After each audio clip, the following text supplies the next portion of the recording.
Dan aku Hanifah. Hari ini kita akan ngobrol seru tentang salah satu angkatan sastra yang sangat berpengaruh dalam sejarah kesusastraan Indonesia, yaitu Angkatan Pujangga Baru. Nah, Mbak Ida, kapan sih munculnya Angkatan Pujangga Baru ini?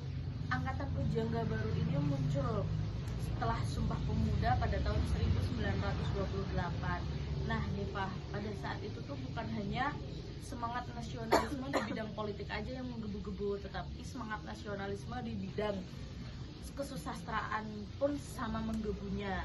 Nah, ini jadi bukti bahwa karya sastra itu bisa menjadi senjata yang sangat kuat untuk membangun identitas bangsa. Nah, lahirlah Angkatan Pujangga Baru ini pada tahun 1930-an. Gerakan ini dipelopori oleh 3 tokoh, yaitu Sultan Takdir Ali Jabana, Amir Hamzah, dan Arvin Pane. Mereka mendirikan majalah Pujangga Baru pada tahun 1933 sebagai wadah untuk menampung karya-karya sastra yang penuh dengan gagasan pembaharuan. Nah, jadi mereka tuh keren banget sama keberaniannya, karena di tengah tekanan dan sensor, mereka berani menyalurkan ide-ide dalam bentuk tulisan.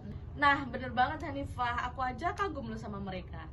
Jadi, majalah ini tuh jadi semacam rumah ya bagi para sastrawan muda untuk menyalurkan isi pikiran dan perasaan mereka.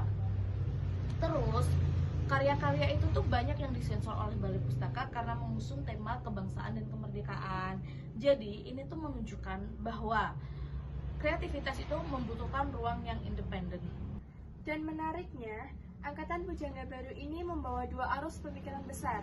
Ada yang pro barat seperti Sultan Takdir yang ingin Indonesia lebih modern dan rasional.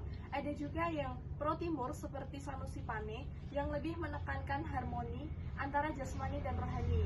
Jadi keduanya ini saling melengkapi ya. Kita butuh modernisasi, tapi juga jangan tercerabut dari akar budaya dan spiritualitas kita. Bener banget. Nah, ngomong-ngomong soal karya nih ya, Mbak Hanifah, kamu inget gak sih karya apa yang paling terkenal pada saat itu? Ya, ini tuh namanya Layar Terkembang. Bener banget, Layar Terkembang karya Sultan Takdir Ali Jabana. Nah, kamu masih inget gak sih ceritanya? Masih dong, jadi ini tuh ceritanya antara kakak beradik, yaitu Tuti dan Maria. Tuti digambarkan sebagai perempuan yang lebih cerdas, kritis, dan aktif dalam pergerakan perempuan. Tapi Maria, adiknya, ini tuh lebih cenderung ceria dan iya. penuh kasih sayang. Nah, konfliknya ini mulai waktu Yusuf, si mahasiswa kedokteran ini tuh bertemu dengan Maria. Mereka saling jatuh cinta dan akhirnya memutuskan untuk bertunangan, ya kan? Nah, waktu itu kan mereka kan memutuskan untuk bertunangan, setelah itu menikah. Tapi waktu mendekati pernikahan itu tuh ternyata Maria sakit keras, teman-teman. Dia menderita penyakit TBC dan malaria. Jadi akhirnya dia meninggal dunia.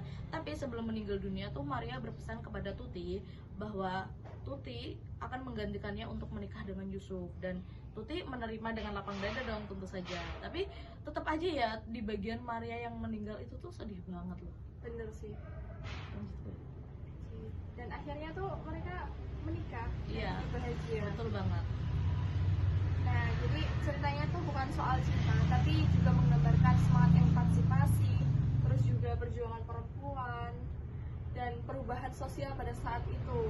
Nah, aku tuh suka banget sama karakter Tuti. Lah, kenapa tuh? Karena karakter Tuti itu merepresentasikan perempuan Indonesia yang visioner. Bahkan hingga sampai sekarang, orang seperti Tuti itu masih sangat relevan. Bener banget, masih relevan di zaman sekarang ya. Iya. Apa sih yang membuat Layar Terkembang tuh begitu kuat? Yang membuat Layar Terkembang itu begitu kuat karena gaya bahasanya yang modern, pemikirannya yang maju, dan karakter-karakternya yang mencerminkan semangat perubahan. Sayangnya, angkatan ini mulai meredup pada tahun 1943 karena kependudukan Jepang. Tapi pengaruhnya sangat besar dalam membentuk wajah sastra Indonesia yang lebih bebas dan progresif. Kalau aku boleh bilang, warisan Pujangga Baru adalah keberanian berpikir dan menulis dengan idealisme. Itu sesuatu yang kadang kita lupa di zaman sekarang. Bener banget. Jadi buat kamu yang suka sejarah sastra atau pengen tahu aja nih soal perjuangan intelektual lewat karya tulis, Pujangga Baru ini nih Pujangga Baru Ya benar ya, benar. Pujangga Baru ini suatu angkatan yang wajib kamu ketahui, teman-teman. Oke? Iya.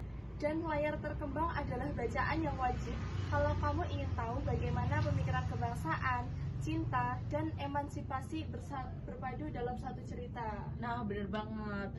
Tapi serius ya Han, kamu tuh cuman sekali baca layar terkembang aja, kamu tuh udah tahu soal perspektif dan peran perempuan di Indonesia pada masa lampau. Iya, bener banget. Oke, segitu dulu podcast kita hari ini. Terima kasih sudah mendengarkan Ruang Sastra kita.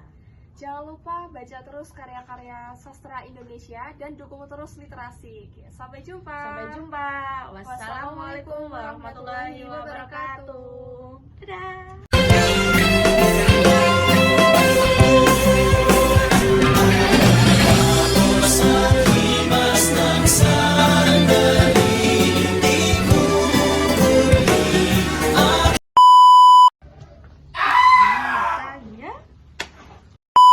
Sastra Indonesia yang lebih bebas dan progresif. Jadi majalah ini tuh salah, ulang ya. Aktivitas membutuhkan ruang yang independen. Bahwa Sayangnya maju masuk.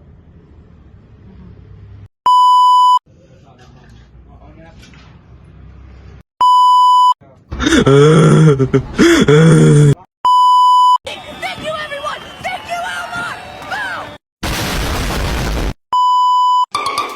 Boom.